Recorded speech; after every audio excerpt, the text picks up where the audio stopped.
I was born on the 4th of July. That might explain a lot about me.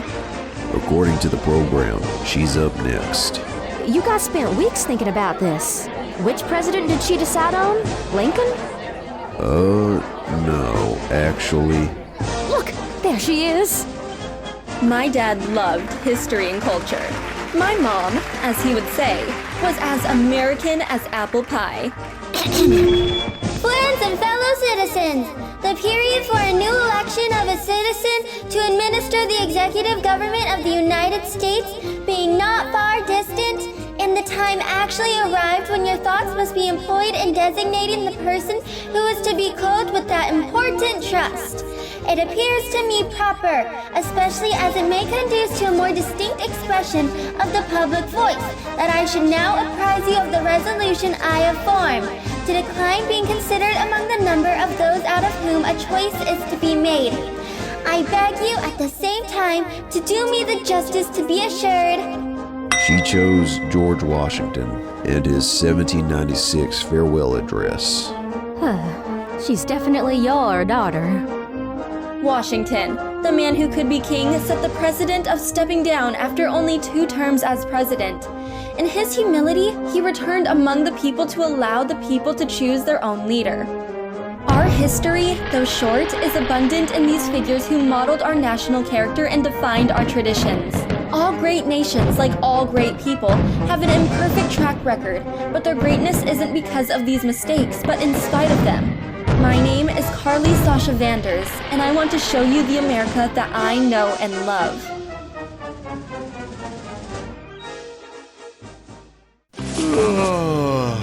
My name is Dan Kanzuki. I moved here not only to help my uncle run his restaurant, but also to study abroad. I've been here for about a week, but I'm still getting used to a morning routine. Good morning! Breakfast is ready! My uncle is a very good cook. Each morning he makes a typical American breakfast. Today it's eggs, sunny side up, and bacon along with a glass of orange juice.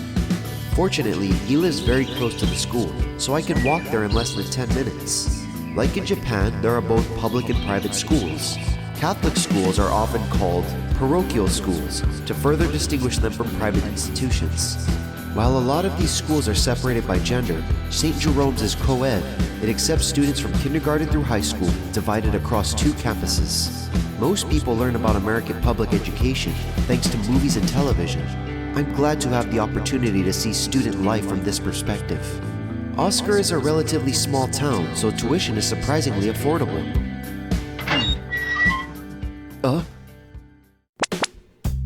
It must feel weird, huh? Huh? You're so used to seeing Uebaki in there, but it's just not something we do here. You'll get used to it, though. Yeah, I'm still adjusting to life in general. I'm surprised that you know uabaki. It isn't very common among English speakers. Oh, about that. One time I tried to order Uebaki at a sushi restaurant, and the waiters looked at me funny.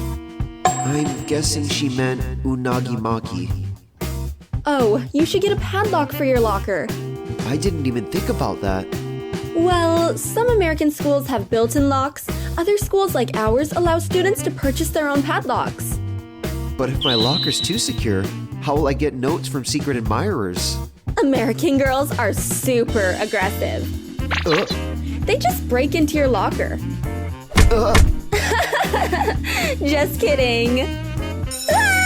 15 minutes till classes start! I've gotta get ready! Huh? I never got her name. Good morning, Mr. Kanzuki. Oh, good morning, Father Blatty. Oh, relax. Some students say that I'm intimidating, but don't take them seriously. Of course not, sir. By the way, have I told you about the school ghost? Oh, just kidding. I'll never tell you about the ghost.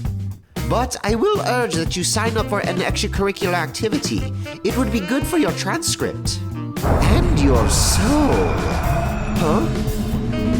I recommend the cultural committee. You can learn a lot about history and traditions. Halloween. As early Christians commemorated their saints on the liturgical calendar, the decision was made to devote one day to celebrate. Pope Gregory III consecrated a chapel to All Saints in St. Peter's Basilica on November 1st, 731 AD. Another word for saint is hallowed. The night before the Feast of All Saints is the Eve, so that's where the name Halloween comes from and why it's on October 31st. An early European tradition was to carry a man of the lantern at night, or jack-o'-lantern. The Irish and British used the North American pumpkin instead of turnips when they brought this custom over. People would go door to door in costume asking for cakes while singing songs and praying for the dead. If nothing was given in return for hymns and prayers, a prank might be done in retaliation. Trick or treat!